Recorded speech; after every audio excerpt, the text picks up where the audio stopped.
warahmatullahi wabarakatuh.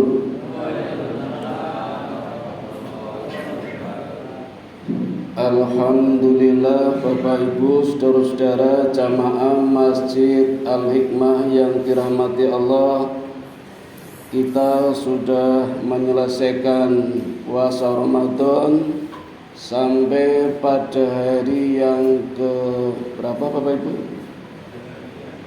22. Berarti botone kurang pinten dulu. Masih sulit ya.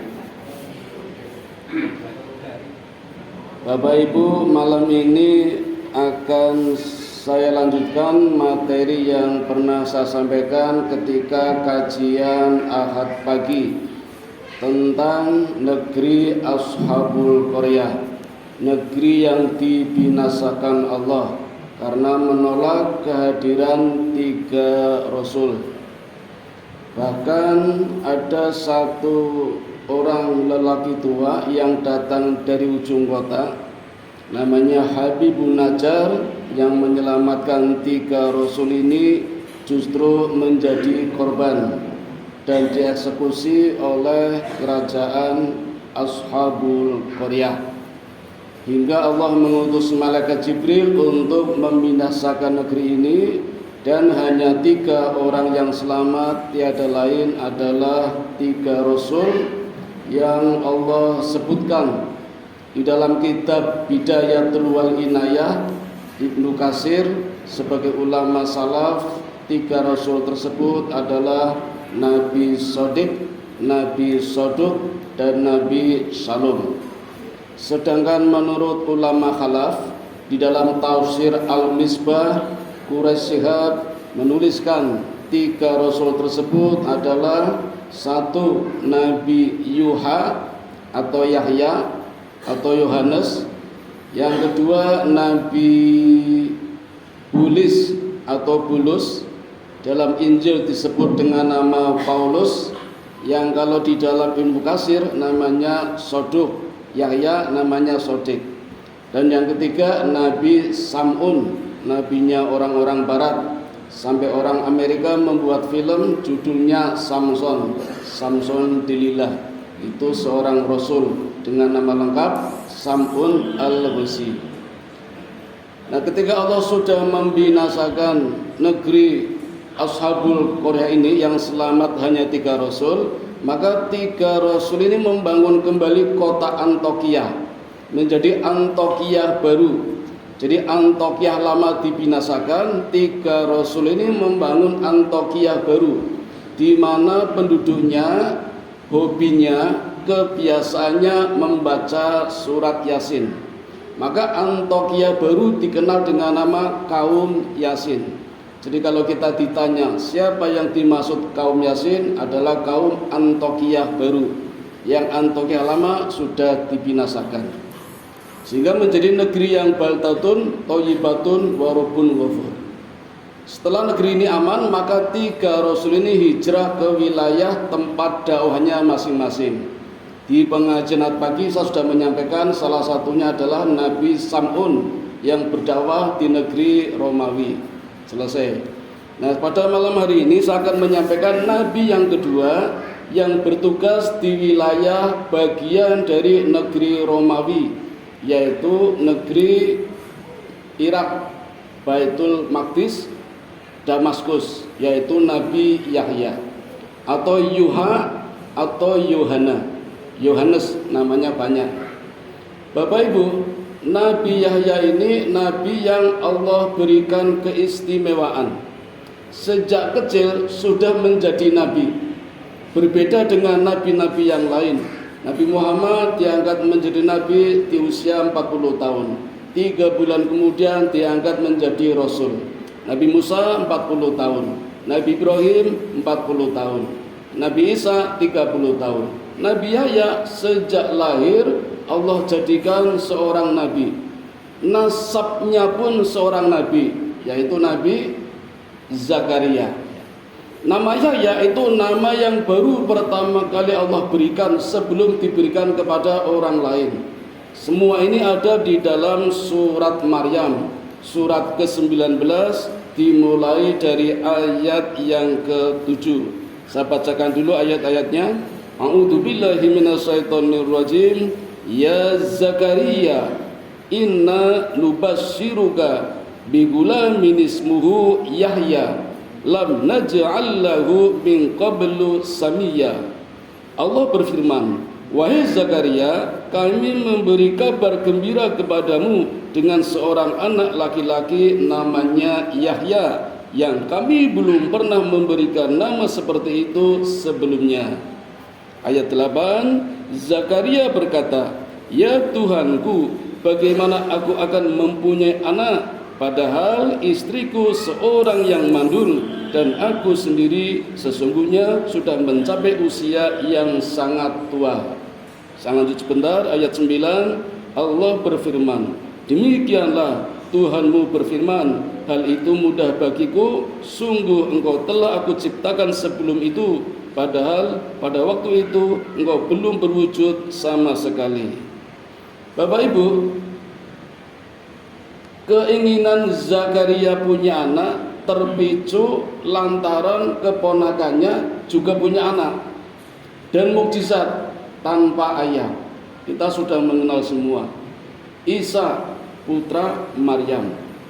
Maryam dulu itu hasil keinginan ibunya yang di ketika usia tua belum dikaruniai anak, lalu bernadar kalau nanti punya anak laki-laki atau perempuan akan kami dermakan kepada Baitul Maqdis untuk menjadi wanita yang ahli ibadah, menjadi anak yang ahli ibadah.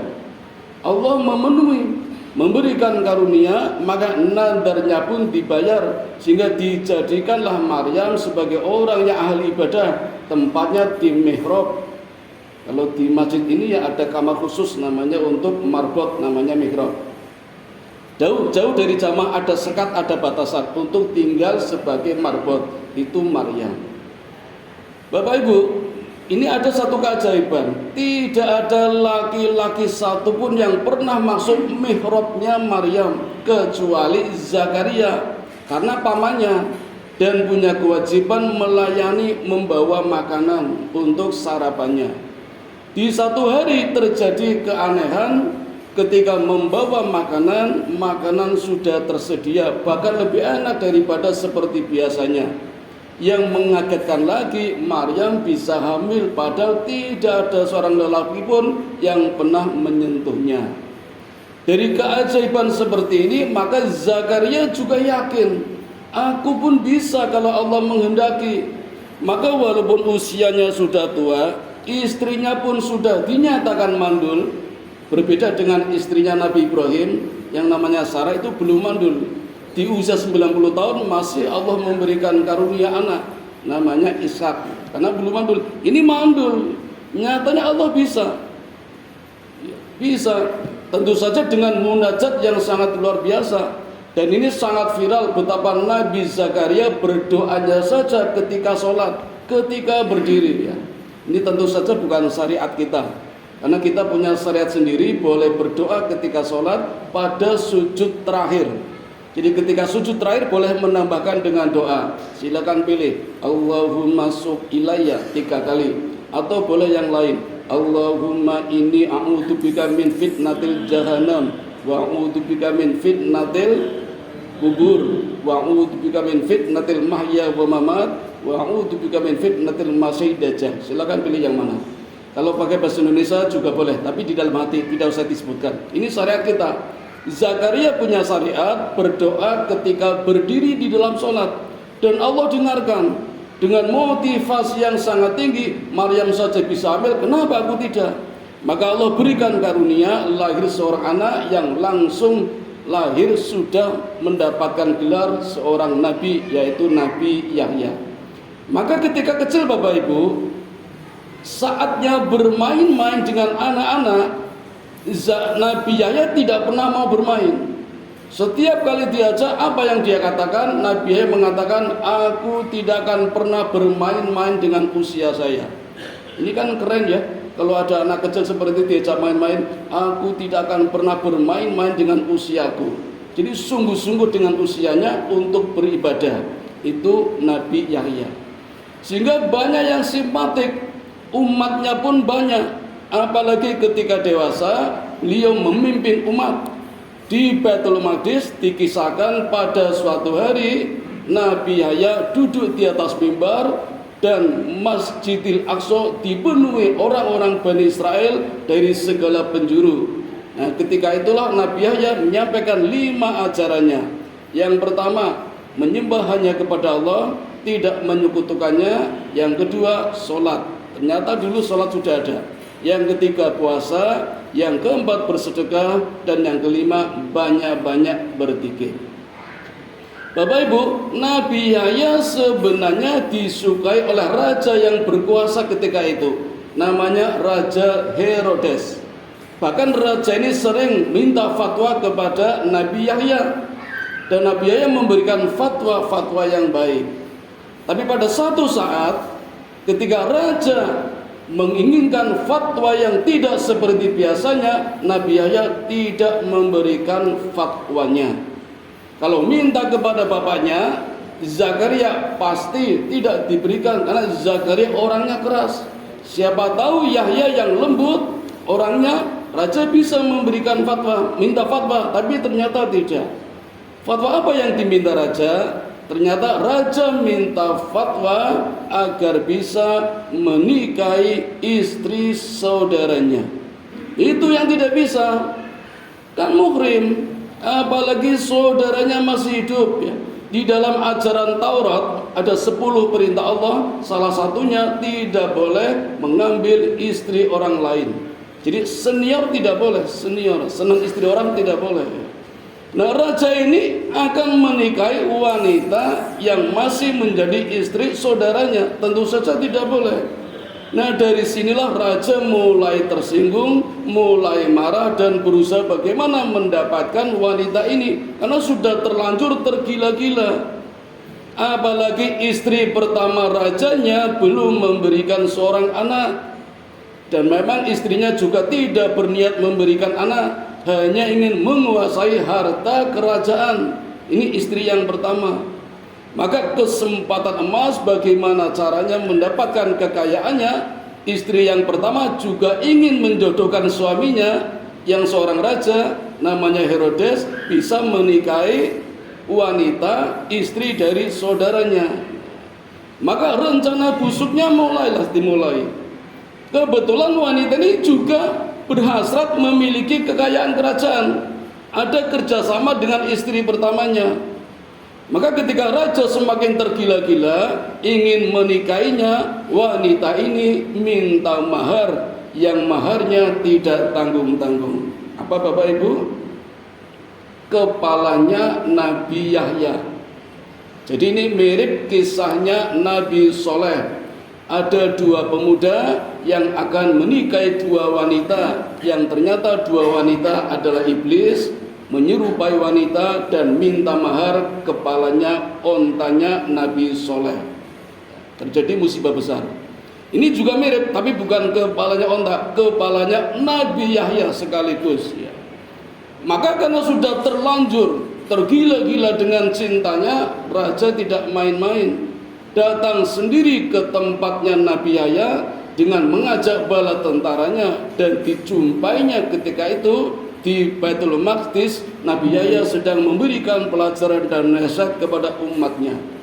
Tanpa basa-basi Bapak Ibu, apa yang dilakukan raja? Nabi Yahya langsung dipenggal kepalanya. Tanpa basa-basi, tidak ada persidangan, tidak ada penangkapan, langsung dipenggal kepalanya. Kepalanya diletakkan di atas piring emas, badannya yang tanpa kepala dipaketkan, dikembalikan kepada bapaknya yang ketika itu berada di Damaskus, namanya Nabi Zakaria. Bisa dibayangkan Bapak Ibu bagaimana suasana hati seorang ayah yang menunggu lama lahirnya anak di usia tua, begitu Allah berikan, dipenggal kepalanya.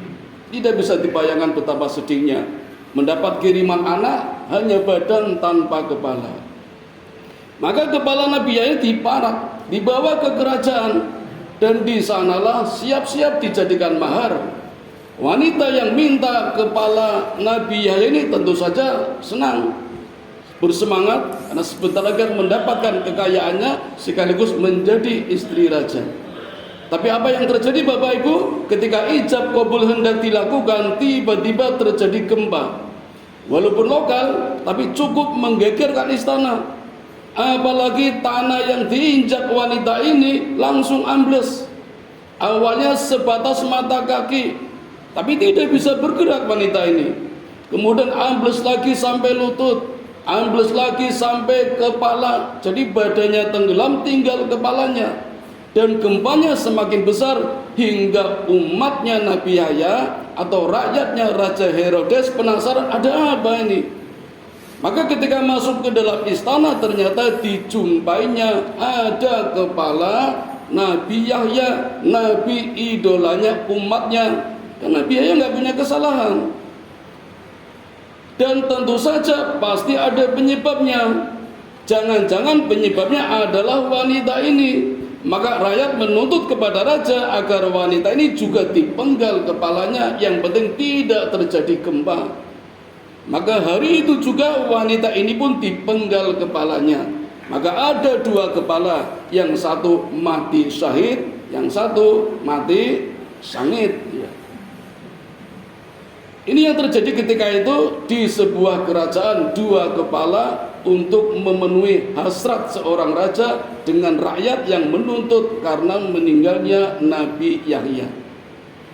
Tidak hanya itu, Allah juga tidak enggan-enggan mengirimkan musibah bahwa kerajaan itu diserang oleh pasukan yang punya kekuatan sangat besar.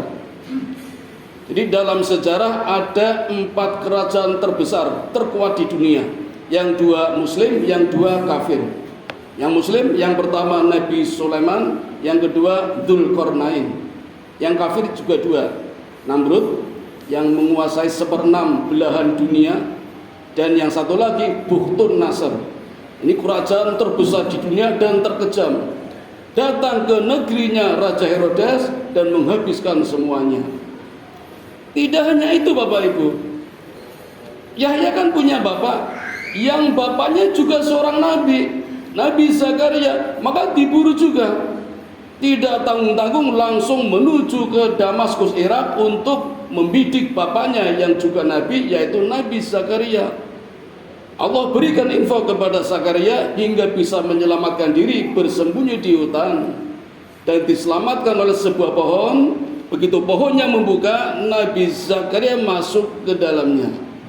Sayangnya iblis tahu, dan ketika Zakaria masuk ke dalam pohon, bajunya ditarik oleh iblis sehingga terlihat sedikit kain bajunya. Begitu tentara datang, iblis mengatakan, aku tahu di mana Zakaria bersembunyi, lihat bajunya.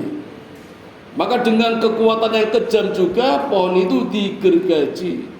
Kalau ditebas saja masih mending, bapak digergaji. Maka Zakaria walaupun nabi kan tetap manusia, sehingga menjerit kesakitan, berdarah-darah menjerit. Sampai Allah mengatakan, ya Zakaria, kalau kamu terus menjerit nanti akan terjadi bencana besar. Maka akhirnya Nabi Zakaria terdiam, hanya bisa menggigit kainnya agar tidak menjerit. Sebegitu cintanya Zakaria kepada umatnya hingga menanggung rasa sakit, yang penting tidak terjadi gempa. Menjadi korban yang kedua setelah anaknya Nabi Yahya.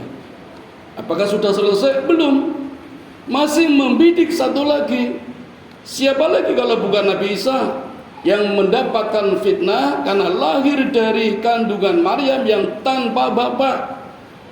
Ada fitnah yang menyebar kalau yang menghamili Maryam adalah Nabi Zakaria, karena nggak ada laki-laki lain yang masuk ke dalam mihrab kecuali Zakaria. Maka setelah Zakaria diburu, target berikutnya adalah Nabi Isa. Tapi kalau saya sampaikan tentu lebih panjang lagi waktunya, dan sekarang sudah cukup 20 menit berlalu. Sampai di sini dulu kisah perjalanan dakwah 2 orang nabi sekaligus bapak dan anak. Yang anaknya adalah 2 dari 3 nabi yang Allah kirim ke negeri Antioquia atau negeri Ashabul Qaryah. Demikian dulu Bapak Ibu, insya Allah di pertemuan berikutnya akan kami sampaikan kembali materi-materi yang lain. Mari kita tutup dengan doa kifaratul majlis. Subhanakallahumma wa bihamdika asyhadu an la ilaha illa anta astaghfiruka wa atubu ilaik. Assalamualaikum warahmatullahi wabarakatuh.